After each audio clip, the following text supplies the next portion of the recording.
Friends, इस video में आपको हम सॉल्व कराने वाले हैं चैप्टर, यानी कि टॉपिक जो है मेरा सब्जेक्ट हो गया फिजिक्स। आप देख सकते हैं ये फिजिक्स चैप्टर है, क्लास 10th का एनसीईआरटी है, जो कि आपको एग्जाम में क्वेश्चन यहाँ से आते हैं, क्वेश्चन यहीं से पूछे जाते हैं। देखिए, कोई एनसीईआरटी का जो बुक होता है ना, उस बुक के अलावा कहीं से क्वेश्चन नहीं पूछे जाते हैं। बस आप एनसीईआरटी जो होता है ना, बीसीडी बिहार का, वो आप पढ़ लीजिए। आपका एग्जाम में उसके अलावा कहीं से आपका क्वेश्चन आंसर आएगा ही नहीं आएगा। बस आपको उसको पढ़ लेते हैं बुक को, तो आपको फलाना चिलाना कुछ पढ़ने की जरूरत नहीं। अब जो भी हम कराते हैं ना, बुक से ही कराते हैं भाई, कोई तो नया नहीं है, अपना से तो कोई कराते नहीं है। तो जो एग्जाम में पूछा जाता है हम वही ना कराएंगे जी, तो हम वही कराते हैं। अब हम क्या कराएंगे आज इस चैप्टर में, तो ये चैप्टर अगर देखा जाए तो साइंस का अगर बात करें ना, तो साइंस अगर सीरियली से नंबर से आइएगा तो चैप्टर नंबर 14 आएगा, ऊर्जा। और उसकी बात अगर उसकी हम बात करें तो ये साइंस का सीरियली से नंबर से आप देखिएगा तो ये क्वेश्चन नंबर आएगा चैप्टर नंबर 14, यानी फिजिक्स का चैप्टर नंबर 4। और साइंस में अगर सर्च कीजिएगा तो चैप्टर नंबर 14 आएगा। ठीक है, अब इसमें जब भी होता है इंपॉर्टेंट क्वेश्चन हम आपको करा देते हैं, जो कि बहुत इंपॉर्टेंट और महत्वपूर्ण क्वेश्चन है। सबसे पहले बात करते हैं कि ऊर्जा का उत्तम स्रोत किसे कहते हैं। तो ऊर्जा का उत्तम स्रोत जिसे हम निम्न विशेषताएं होती है, जैसे कि प्राप्त एकांत द्रव्यमान, बहुत आयाम ऊर्जा में कार्य करना, सरलता उपलब्ध कराना, इससे परिवहन का भंडार सरल होता है।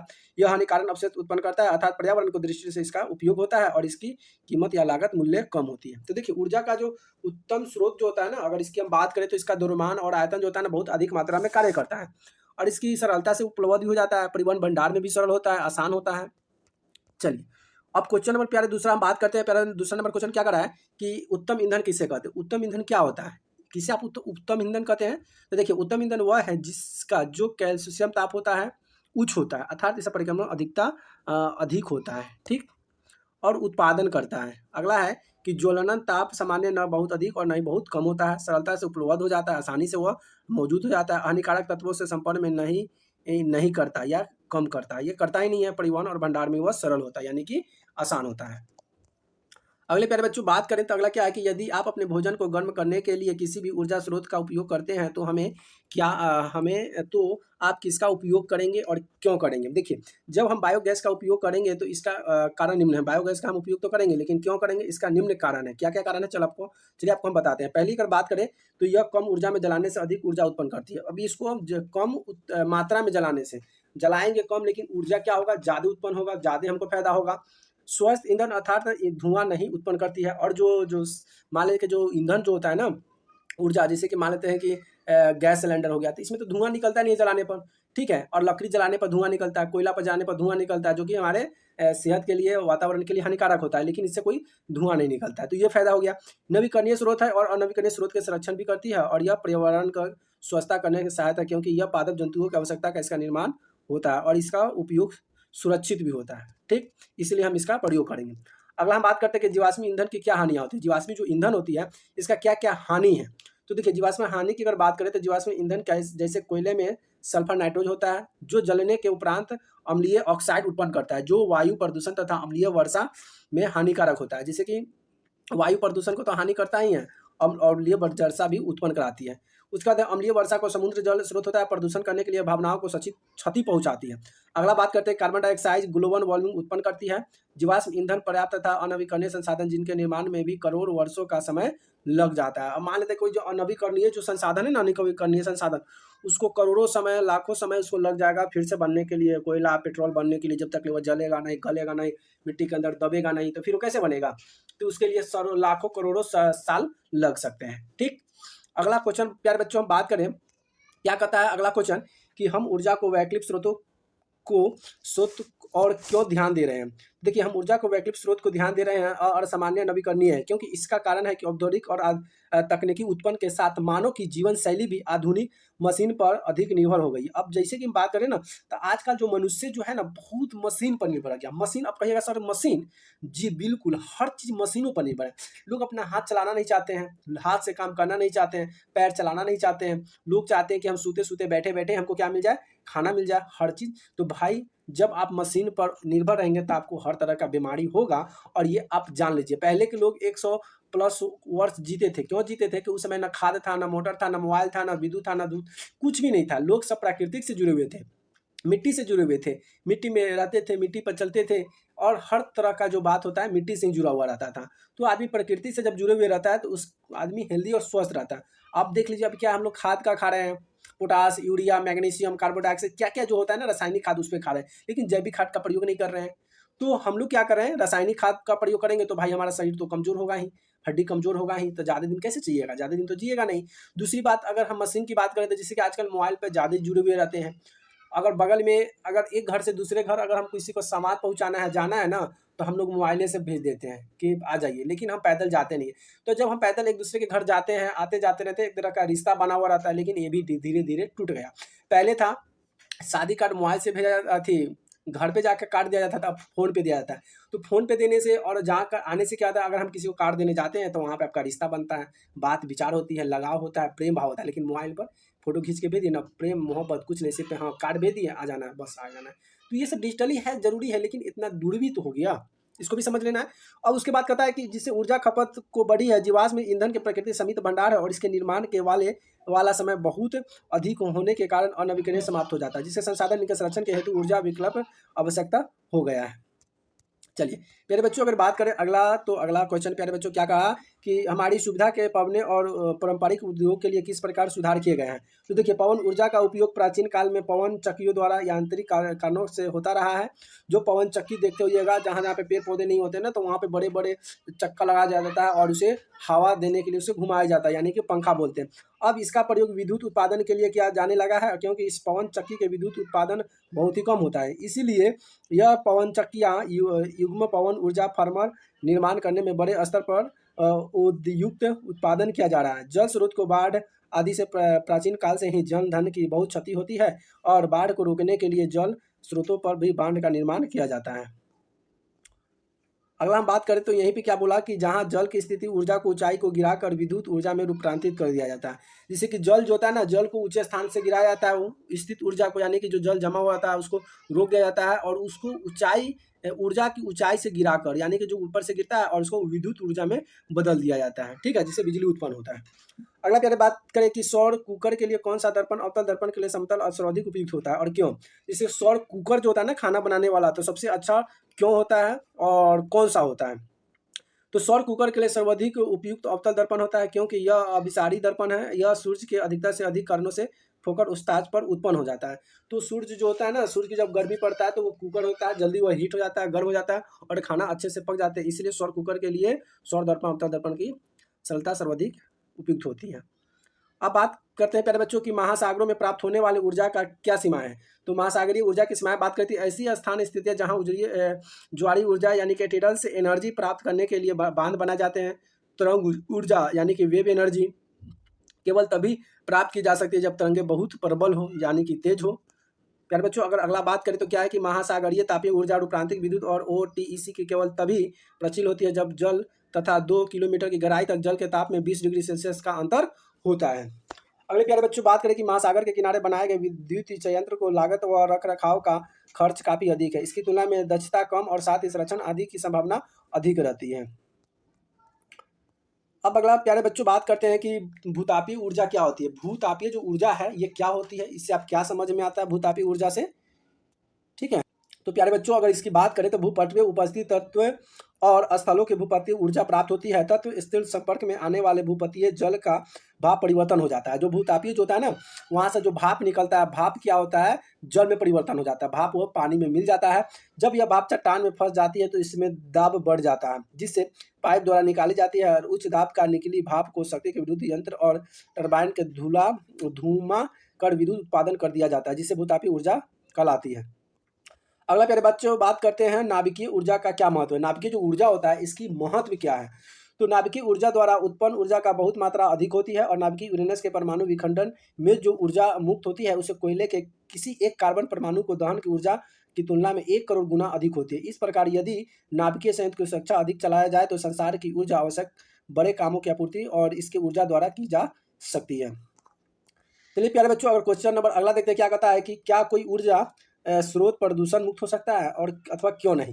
मतलब कोई जो ऊर्जा है इसे मतलब प्रदूषण मुक्त, यानी जिसमें प्रदूषण ना फैले, क्या ऐसी कोई ऊर्जा हो सकती है। अगर हो सकती है तो क्यों हो सकती है और नहीं हो सकती तो क्यों नहीं हो सकती। तो प्यारे बच्चों, अगर इसकी हम बात करते हैं तो किसी ऊर्जा स्रोत के प्रदूषण मुक्त केवल तभी माना जा सकता है जब उसमें से आवश्यक युक्तियां संयोजन न की क्रिया के समय यह कोई प्रदूषण करता हो।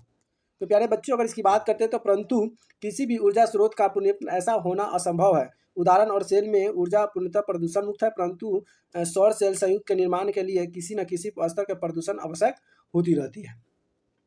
चलिए प्यारे बच्चों, और भी आई इंपॉर्टेंट क्वेश्चन आपके पास ये रहा कि रॉकेट ईंधन के रूप में हाइड्रोजन का उपयोग किया जा रहा है, क्या आप इसे सीएनजी की तुलना में अधिक स्वस्थ मानते हैं और क्यों अथवा क्यों नहीं? अगर मानते हैं तो क्यों मानते हैं, नहीं मानते हैं तो क्यों नहीं? तो देखिए सीएनजी तो अच्छा है, लेकिन सीएनजी जो है प्रदूषण नहीं फैलाता है, गैस उससे नहीं निकलता है, धुआं नहीं निकलता है, तो इससे प्रदूषण से तो हमको बचत ही होती है, यानी कि सीएनजी तो अच्छा ही है। अब देखिए इसके बारे में क्या कहता है। हाँ, हम तो सीएनजी को तुलना में अधिक स्वच्छ ईंधन माना जाता है। सही बात है, सीएनजी अब गाड़ी में भी आ गया, बस ट्रक जो हो गया, अब सीएनजी आ गया, गैस। तो भाई जब गैस अगर चलेगा तो फिर ये गैस आएगा कहाँ से भाई? गैस बनता है, वो गैस कैसे, तो गैस धीरे धीरे तो खत्म हो जाएगा, तो फिर क्या चलेगा? तो इसमें भी प्रभाव पड़ता है। अगर हम प्यारे बच्चों बात करते हैं, उचित है क्योंकि हाइड्रोजन के दहन के पश्चात केवल जल उत्पन्न होता है जो प्रदूषण रहित है। देखिए इसमें क्या होता है, हाइड्रोजन गैस होता है ना, जिसमें जल जो होता है ना उत्पन्न करता है, ये केवल जो होता है ना भाप बनकर ये जल निकलता है, तो ये जल उत्पन्न होता है, तो इससे तो कोई हानिकारक और कोई प्रदूषित नहीं है। जबकि सीएनजी के दहन से कार्बन डाइऑक्साइड भी उत्पन्न होती है जो कि अधिक मात्रा में होने से ग्लोबल वार्मिंग का कारण बनती है, और इससे ग्लोबल वार्मिंग का खतरा भी हो जाता है। ठीक प्यारे बच्चों, अगला है क्या कि दो ऐसे ऊर्जाओं के नाम लिखे जिन्हें आप नवीकरणीय मानते हैं, उन्हें चयन के लिए तर्क भी दीजिए। मतलब कौन सा ऐसा स्रोत है ऊर्जा का जिसे आप नवीकरणीय भी मानते हैं, और उसका कुछ एग्जाम्पल भी देखिए। देखिए पवन ऊर्जा तब पृथ्वी के सूर्य के किरणें की उपलब्ध ऊष्मा प्राप्त होती रहेगी जब तक पवन चलती रहेगी, इसीलिए नवीकरणीय ऊर्जा होगी। तो देखिए ये नवीकरणीय ऊर्जा क्यों है? क्योंकि पृथ्वी सूर्य के विकिरण ऊष्मा प्राप्त होती रहती है, जब तक पवन चलेगी इसे नवीकरण ऊर्जा प्राप्त मिलता रहेगा, स्रोत होता रहेगा, इसीलिए हम कह सकते हैं कि ये नवीकरणीय। दूसरी बात करते हैं कि सौर ऊर्जा तब तक सौर मंडल है। सौर ऊर्जा जो है जब तक सौर मंडल है, जब तक सौर ऊर्जा की पृथ्वी निरंतर उपलब्धि होती रहती है, और यह नवीकरण ऊर्जा का स्रोत होता है। ठीक प्यारे बच्चों, दो समझ गया। अब क्वेश्चन नंबर क्या है कि ऐसे दो ऊर्जा का नाम लिखिए जो आप सामान्य मानते हैं, और आपने चयन को भी तर्क दीजिए। मतलब दो ऐसे ऊर्जा के भी नाम बताइए आप सामान्य ऊर्जा का, जिसका आप क्या करते हैं, आप अपने स्रोत मानते हैं, ठीक है, सामान्य मानते हैं। तो देखिए जीवाश्म ईंधन, कोयला और पेट्रोल, ये अधिक उपयोग करने वाले निर्वात में लगने वाले करोड़ों वर्ष का समय तथा इसकी उपलब्धि से मिश्रित के कारण से यह ईंधन प्राप्त होता है। करोड़ों वर्ष लग जाता है। अब ये कोयला और पेट्रोल बनता कैसे है? तो जैसे कि बहुत सारे जो जीव जंतु, पेड़ पौधे, ये सभी जब ये मिट्टी के अंदर जब दब जाते हैं ना, तो इसका जो रसायन जो होता है ना नीचे ये घुल जाता है तो ये नीचे जाकर वह कोयला का रूप हो जाता है, पेट्रोल का रूप बन जाता है। तो इसको बनने में बहुत सारे समय लग जाते हैं, करोड़ों साल लग जाता है, सालों लाखों साल लग जाते हैं। ठीक है, दो पहले के ज़माना में जो ऐसा हुआ होगा, धीरे धीरे कोयला खत्म हो रहा है तो आएगा कहाँ से? फिर तो इसको बनने में करोड़ों समय लग जाएगा ना। अगला है कि ईंधन समाप्त तथा नवीकरणीय कहे जाते हैं, और नवीकरणीय ईंधन के यूरेनियम, लिथियम, यूरेनियम सभी यदि नाभिकीय ईंधन प्रकृति के सीमित मात्रा में है, अतः नवीकरणीय तथा सामान्य ऊर्जा स्रोत मापा जाता है। ठीक, चलिए प्यारे बच्चों, अगर अगली बात करते हैं क्वेश्चन नंबर इसकी, तो ये क्या कहा कि गर्म जल प्राप्त करने के लिए हम सौर जल का प्राप्त उपयोग किस दिन नहीं कर सकते हैं? तो धूप वाले दिन, बादल वाले दिन, गर्म वाले दिन, पवन वाले दिन, किस में नहीं कर सकते? तो हम जाएंगे कि बादल वाले दिन आप उसको गर्म जल प्राप्त करने के लिए सौर बताप का उपयोग नहीं कर सकते हैं बादल वाले दिन। क्यों नहीं कर सकते हैं? क्योंकि बादल वाले दिन जो होता है विकिरण उपलब्ध सीमित होता है और सौर ऊर्जा कार्य नहीं करेगी, इसीलिए उसका दिन हम कार्य नहीं करेंगे, क्योंकि बादल ठंडा रहेगा तो कोई काम करेगा ही नहीं। अगला क्या करा कि निम्नलिखित में कौन सा ऊर्जा स्रोत का उदाहरण नहीं है? तो इसकी अगर बात करें तो ये हो जाएगा नाभिकीय ऊर्जा हो जाएगा। क्यों होगा? तो नाभिकीय ऊर्जा इसके अतिरिक्त होगा ABC जैव ईंधन है, और ये नाभिकीय ईंधन है। ठीक है, चलिए प्यारे बच्चों, अगर बात करते हैं अगला क्वेश्चन की कि जितने ऊर्जा स्रोत उपयोग में लाते हैं उसमें अधिकांश सौर ऊर्जा निम्नलिखित करते हैं, निम्नलिखित में से कौन सा स्रोत अंतः और ऊर्जा के युक्त नहीं है? तो यह क्या भूतापीय होगा, पवन होगा, नाभिकीय होगा, जैव होगा? प्यारे बच्चों क्या होगा? तो ये नाभिकीय ऊर्जा होगा। क्यों होगा नाभिकीय ऊर्जा? तो देखिए नाभिकीय ऊर्जा केवल यह सौर ऊर्जा का उपयोग नहीं करती, बल्कि नाभिकीय अभिक्रिया का स्वरूप नाभिकीय ऊर्जा का उत्पादन होते रहता है, इसीलिए हम उसे प्रयोग में सौर ऊर्जा का निरूपित आसानी से कर सकते हैं। चलिए प्यारे बच्चों, अगला अगर हम बात करते हैं क्वेश्चन की कि ऊर्जा स्रोत के रूप में जीवाश्म ईंधन तथा सूर्य की तुलना कीजिए और उसमें अंतर भी बताइए। इसका अंतर बताइए कि जीवाश्म ईंधन और सूर्य की तुलना, दोनों में क्या अंतर है? तो चलिए प्यारे बच्चों, यहाँ पे भी इसको देखते हैं और इसको समझते हैं। एक तरफ क्या है, जीवाश्म ईंधन है, और दूसरी तरफ सूर्य है। तो देखिए ये नवीकरणीय ऊर्जा स्रोत समाप्त भी है, और ये अनवीकरणीय असमय ऊर्जा होता है, न कि यह इसमें कोई चीज़ का कमी नहीं है, आसानी से आते रहेगा जाते रहेगा सूर्य का। ठीक है, लेकिन अनवीकरणीय जो है स्रोत समाप्त भी हो सकता है, लेकिन यह असमाप्त ऊर्जा है। ठीक, जीवाश्म ईंधन की बात करें तो इसके दहन से पर्यावरण का प्रदूषित होता है। जीवाश्म ईंधन से क्या होता है? पर्यावरण को प्रदूषित होता है, लेकिन सूर्य से किसी का प्रदूषित नहीं होता। यह प्रदूषण तत्व ऊर्जा है जो सूर्य से जो हमें ऊर्जा मिलती है, क्या हमें हानिकारक होती है? जी बिल्कुल नहीं हानिकारक होती है। केवल युक्ति को संयोजन में कम से कम प्रदूषण हो सकता है, इसमें कोई ऊर्जा हानिकारक नहीं होती है। जीवाश्म ईंधन जो होता है महंगा परंतु सामान्य उपयोग में किया जाना स्रोत है। ये जो महंगा होता है लेकिन ये सभी जगह स्रोत किए जाने वाले नहीं है, कुछ सामान्य स्थिति में प्रयोग किया जाता है। जबकि सूर्य के जो ऊर्जा होता है वह निःशुल्क उपलब्ध होता है, यानी कि बिना पैसे से सूर्य भगवान आपको अंदर ऊर्जा भर देते हैं, एनर्जी भर देते हैं, पैसा उसा कुछ लगता नहीं। मगर इसकी ऊर्जा का उपयोग न करने वाले व्यक्तियों को संजीवन काफ़ी खर्चीला होता है। आपको समझ में आ गया? अब हम बात करते हैं जैव तथा ऊर्जा स्रोत का। जल में मैद्यू की तुलना कीजिए और अंतर को स्पष्ट कीजिए। जैव मात्रा और जैव विद्युत। अब जैव मात्रा और जैव ऊर्जा जो है, जैव मात्रा और जैव स्रोत क्या है? तो देखिए जैव मात्रा यहाँ पे है और जैव विद्युत यहाँ पे आ गया, ठीक है। जैव मात्रा तथा जैव ऊर्जा के रूप में जैव विद्युत की तुलना कीजिए। तो यहाँ पे जैव मात्रा, ये जैव मात्रा क्या होता है? यह नवीकरणीय स्रोत होता है, जबकि जल विद्युत जो होता है नवीकरणीय स्रोत होता है। ये दोनों क्या है? भी नवीकरणीय स्रोत है। पहला बात करें जैव मात्रा की, तो जैव मात्रा में बायोगैस संयंत्र में जैव गैस बनाई जाती है, जबकि जल विद्युत का उत्पादन नदियों पर बने बांधों से बनाए जाते हैं। बांधों को रोक कर उसमें घेर कर जो पानी होता है उसे बनाए जाते हैं। अगली बात करते हैं कि इसके उत्पादन में समय बची हुई नस्लीय कृषि के लिए उपयोगी खाद है, तो बांधों के निर्माण से साथ साथ बाढ़ों की भी सुरक्षा होती है। अगला बात करते हैं कि बायोगैस के संयंत्र निर्माण में आया खर्च भी कम है या अन्य खर्चा भी कम है। और वही बात करते हैं इसकी, तो यह कम खर्चीला स्रोत है और खर्च के मुख्य भाग बांध के निर्माण में सप्लाई की व्यवस्था होती है। और प्यारे बच्चों, अगर और इसमें क्या कहा कि बायोगैस उत्पन्न में जैव उत्पन्न हो जाती है और जाने प्रदूषण नियंत्रण की सहायता मिलती है। साथ ही इनके दहन के हानिकारक शब्द CO2 अतिरिक्त उत्पन्न नहीं होते, जबकि जल विद्युत उपयोगी के कई हानिकारक शोधित उत्पन्न नहीं होती है। दोनों में नहीं होती है भाई। चलिए अब हम प्यारे बच्चों बात करते हैं कि निम्नलिखित में से ऊर्जा नियंत्रित करने का सीमाएं लिखिए। मतलब जो इसका जो ऊर्जा होता है क्या क्या होता है? पवन होता है, तरंगे होता है और ज्वार भाटा होता है। तो प्यारे बच्चों बात करें कि पवन ऊर्जा की सीमाएं। पवन की गति 15 किलोमीटर प्रति घंटा से अधिक तेज होनी आवश्यक है।